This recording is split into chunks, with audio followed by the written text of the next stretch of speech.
कि एक एक विभाग की जांच कराई जाए और शपथ पत्र मंगाया जाए कि कितने आउटसोर्सिंग मजदूरों का पीएफ अकाउंट खुलवाया गया महोदय, उनको बिना शर्त राजकर्मी का दर्जा दिया जाए महोदय, कितनी बार उनसे परीक्षा ली जाएगा। एक ही 12 साल 15 साल पढ़ाने के बाद उनसे परीक्षा लेने की बात की जा रही है। महोदय, हम पूछना चाहते हैं कि आखिर ये सरकार बदलते ये क्या मजबूरी आन पड़ी कि शिक्षा क्षेत्र में भी आउटसोर्सिंग को बढ़ावा दिया जाने लगा महोदय। एनडीए ही ना आप हैं।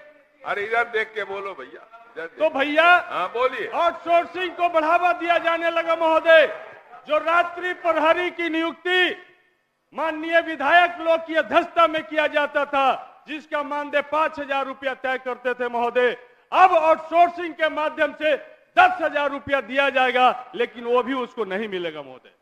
ये इस तरीके से माननीय विधायकों को जो अपमानित किया जा रहा महोदय सरकार के द्वारा, इसमें सरकार के भी विधायक हैं, विपक्ष के भी विधायक हैं, इसमें संशोधन होना चाहिए महोदय। या तो माननीय विधायकों को उस कमेटी से बाहर कर दिया जाए, या तो रखा जाए तो उनकी प्रतिष्ठा की रक्षा की जाए महोदय, ये हम कहना चाहते हैं महोदय।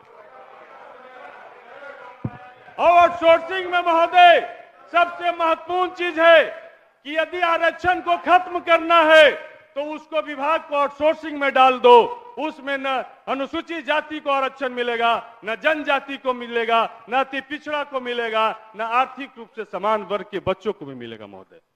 जिसको वो ठेकेदार चाहेगा उसको बहाल करेगा अपने शर्तों पे, जिसको चाहेगा उसको लात मार के निकाल देगा महोदय।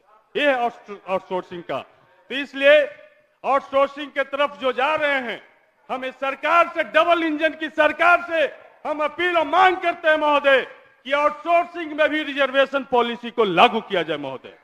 बगैर रिजर्वेशन पॉलिसी के आउटसोर्सिंग कहीं भी मजदूरों को हित कर नहीं हो सकता महोदय, सभी वर्ग को समान अवसर नहीं दे सकता महोदय। इसलिए आउटसोर्सिंग में भी रिजर्वेशन को लागू किया जाए महोदय। और आउटसोर्सिंग तो हम लोग पक्षधर है, उसको खत्म किया जाए महोदय। और बाकी दूसरे तरफ महोदय जदयू के साथी लोग बैठे हैं, बहुत वो आंदोलन किए, बाबू जगजीवन राम छात्रावास को जब बंद किया जाने लगा, खत्म किया जाने लगा, तो क्या यकीन करें कि अब डबल इंजन की सरकार बनी है तो अब देश में बाबू जगजीवन राम छात्रावास को नहीं बंद किया जाएगा? क्या यकीन करें कि बाबू जगजीवन राम छात्रावास जहां और नहीं खुला है वहां पे खोलने की व्यवस्था की जाएगी? इसलिए महोदय सरकार में आना और जाना ये लोकतंत्र की खूबसूरती है महोदय, लेकिन जिस मुद्दे को लेकर के आप संघर्ष करते हैं, जिस मुद्दे से आप अपनी पहचान बनाते हैं महोदय, यदि उससे कोई समझौता कर लेता है महोदय तो इतिहास उसका भी लिखा जाता है महोदय। इसलिए हम कहना चाहते हैं महोदय कि पूरे बिहार में जो हमने कहा था कि मांझी जी का जो कल्याण विभाग रहा है, उस विभाग की समीक्षा होनी चाहिए महोदय।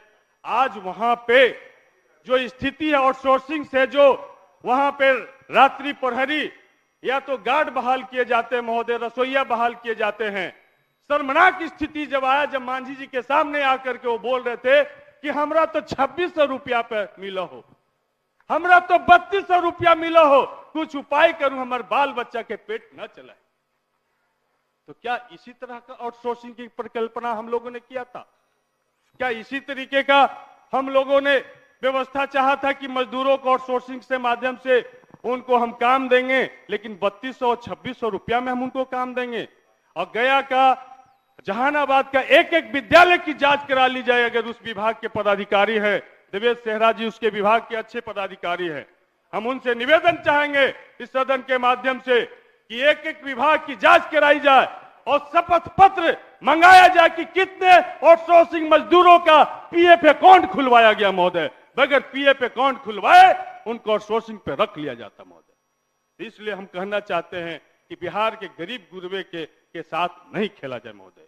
गरीब गुरबे हमारे साथ होते हैं तभी हम सदन में आने के लायक होते हैं। यदि गरीब गुरबे का साथ छूट गया महोदय तो सदन में आने के लायक हम नहीं बचेंगे महोदय। तो उनके हितों के साथ में उनकी हितों की रक्षा की जाए महोदय, ये हम सदन के माध्यम से हम कहना चाहते हैं महोदय।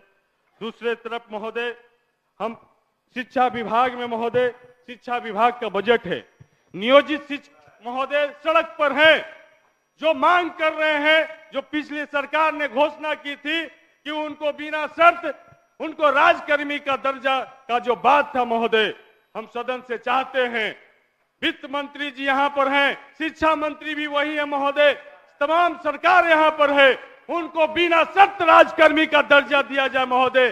कितनी बार उनसे परीक्षा ली जाएगा? एक ही 12 साल 15 साल पढ़ाने के बाद उनसे परीक्षा लेने की बात की जा रही है। आउटसोर्सिंग से फिजिकल शिक्षकों की बहाली हुई, मात्र लगभग 2600 शिक्षक है महोदय, जिनको मात्र 8000 रुपया मिलता है।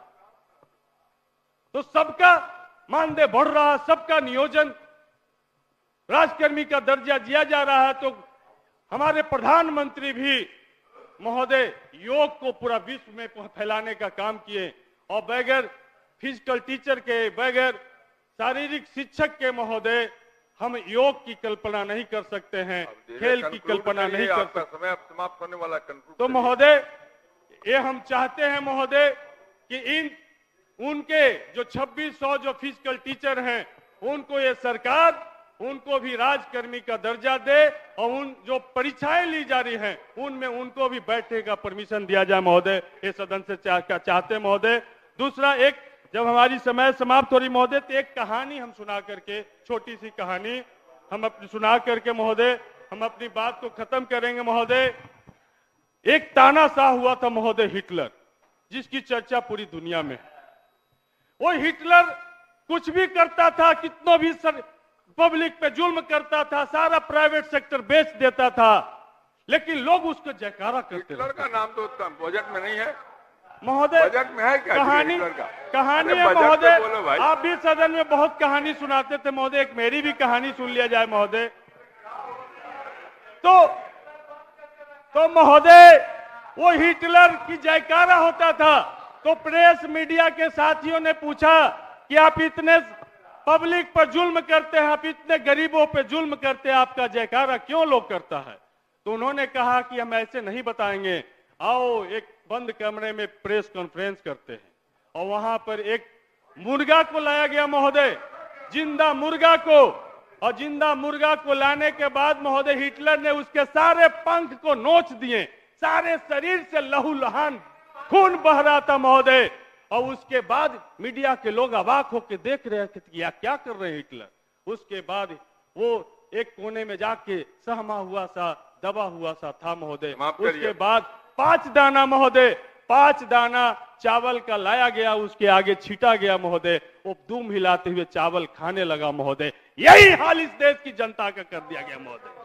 उसके बदन से खून बह रहा महोदय, लेकिन 5 किलो राशन पे उसको विकास बताया जा रहा महोदय। जनता बहुत मजबूत है, इसलिए